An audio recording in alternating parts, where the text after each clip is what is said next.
From the opinion pages of the Wall Street Journal, this is Potomac Watch. Speaker Mike Johnson floats a plan to fund the federal government and avoid a shutdown when the fiscal year ends September 30.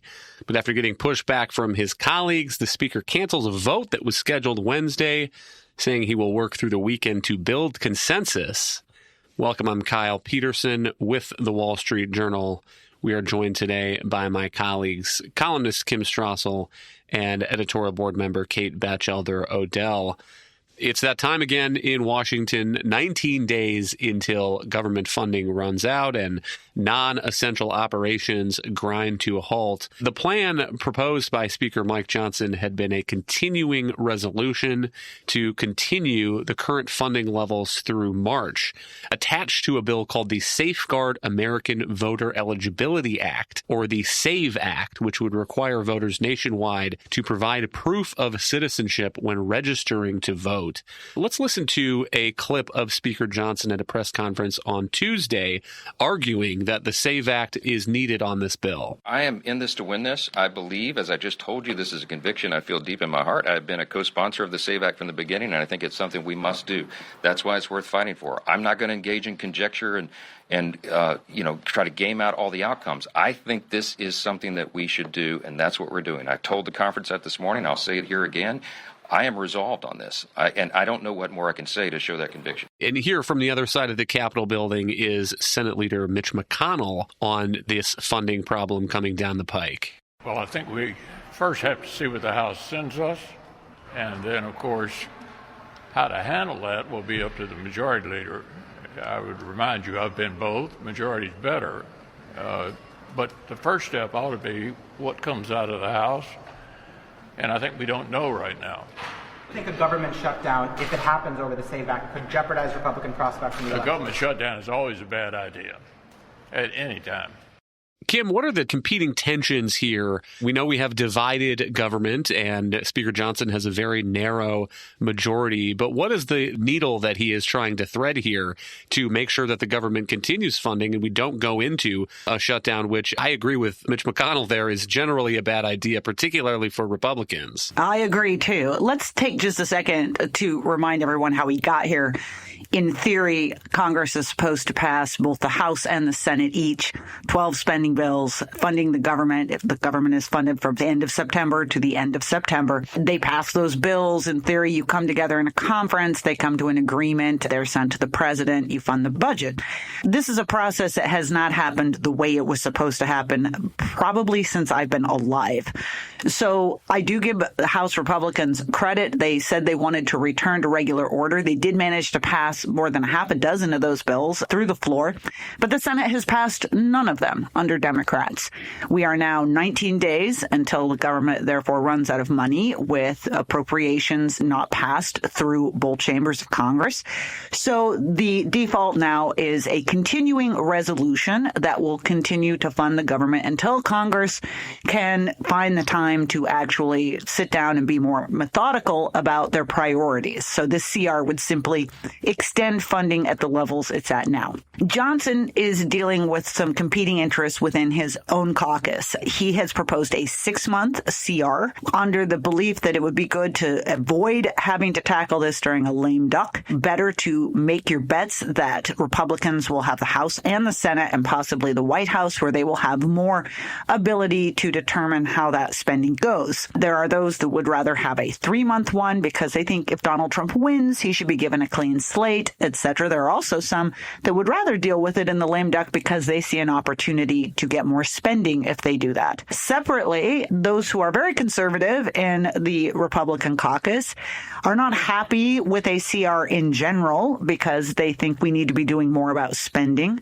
So as a sweetener, Johnson threw in one of their priorities, which is this SAVE Act, which essentially requires proof of citizenship when people go to register to vote.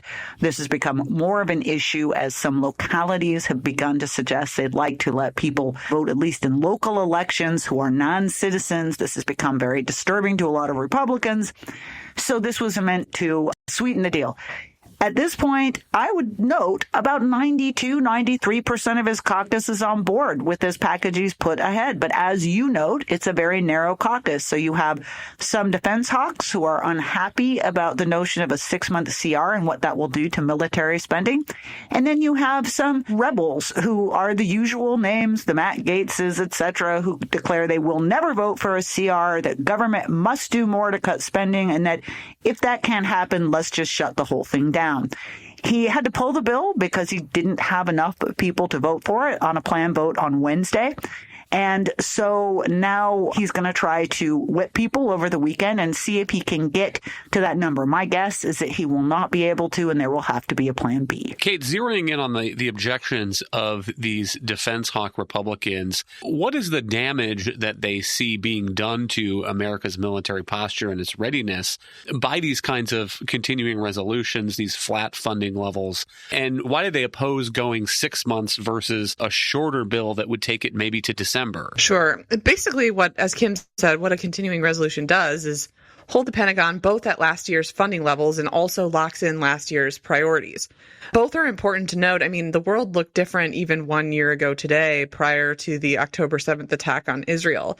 So what you basically would have is a pretty significant Pentagon cut. Last year's funding levels are about $6 billion less than what the Pentagon is supposed to get this year, but the real cut is a lot steeper because there are bills that the Pentagon has to pay. They have to pay out a 4.5% pay raise for troops, costs about $5 billion. They have to increase the housing allowance for troops to try to keep up with rising home prices in some markets. That's another $1 billion. So you have these bills that they have to pay, and then what ends up becoming taxed is basically procurement and readiness, your core military capabilities. So something that the Defense Department can't do under a continuing resolution is reprogram, how many of which kind of weapons it wants to buy. It delays getting contracts out the door.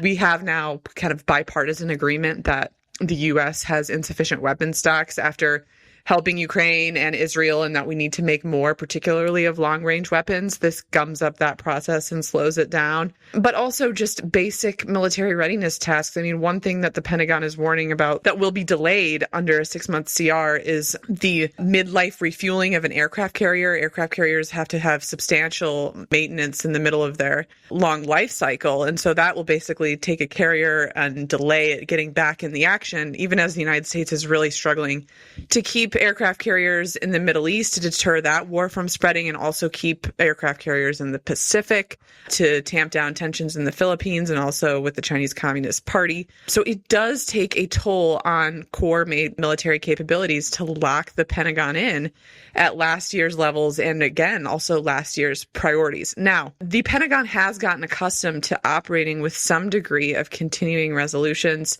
to starting the year on these kind of stopgap measures, but a 6-month measure is halfway through the year before they're allowed to reprogram the money. There are some things Congress can do to mitigate these effects. In the jargon, it's called anomalies that they can write into the continuing resolution and say, for instance, okay, well, work on the nuclear triad submarines, the Columbia-class submarine, that can continue as we try to avoid delaying the overhaul of our nuclear triad. They can do big things like that to try to minimize the impact, but as I just described, there is a core impact to how the military functions that you can't overcome when you're operating under a continuing resolution. So that is why I think shorter is much better for the Pentagon.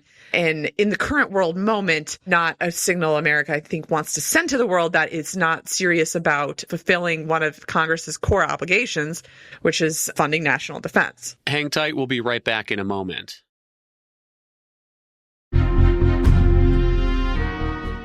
Welcome back. Another piece of what makes this spending dynamic a bit odd in the House is that the SAVE Act is going nowhere in the Senate, which is controlled by Democrats. And the Speaker and his allies, I think, certainly know that. And I would add some criticisms here on the substance of this. This looks like a provision that is meant as messaging more than policy. One is that those provisions requiring proof of citizenship, say they take effect on passage passage of the bill. And to my mind, this is not the time for either party to be sending down mandates from Washington to state and local election officials 53 days before a national election. And remember, we have a very decentralized election system in the United States. And so I worry that if this kind of thing got passed, there would be people who are registering to vote today, 5 minutes before passage of the bill or 5 minutes after the passage of the bill, who are left in limbo because these orders from Washington are percolating their way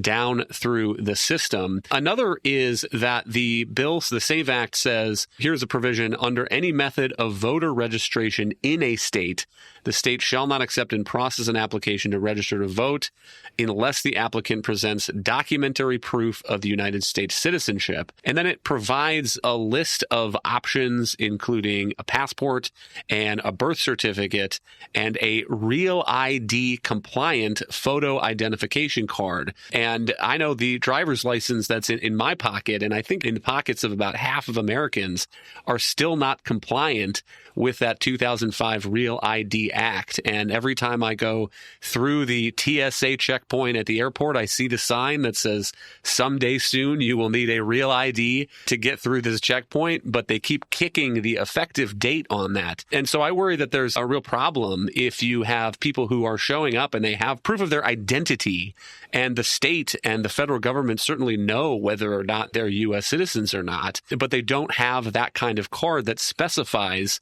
that citizenship on their driver's license the way that they are used to when they are registering to vote. And then a third objection here is, I think it's true that even reviews in red states have not found widespread examples of non-citizen voting. Here's a line from an Associated Press story. In 2022, Georgia Secretary of State Brad Raffensperger, a Republican, conducted an audit of his state's voter rolls, specifically looking for non-citizens. His office found that 1,634 had attempted to register, but election officials had caught all the applications and none were actually registered to vote. And Kim, I mean, obviously vigilance is important with this kind of thing. And I do think that there are updates that Congress can make to the motor voter law to help states and maybe require states to do a better job at cleaning out their voter rolls and to ensure that people who are not eligible don't get on the voter rolls in the first place. But I question whether 52 days before an election is the time to do it in the first place. Notable, though, that Donald Trump is working hard to kind of back Speaker Johnson into a corner here. Here is what he said in a podcast last month. He said, if the SAVE Act is not in the bill, that Republicans should close up and accept a government shutdown. Yeah, I agree that the issue here is primarily one of timing.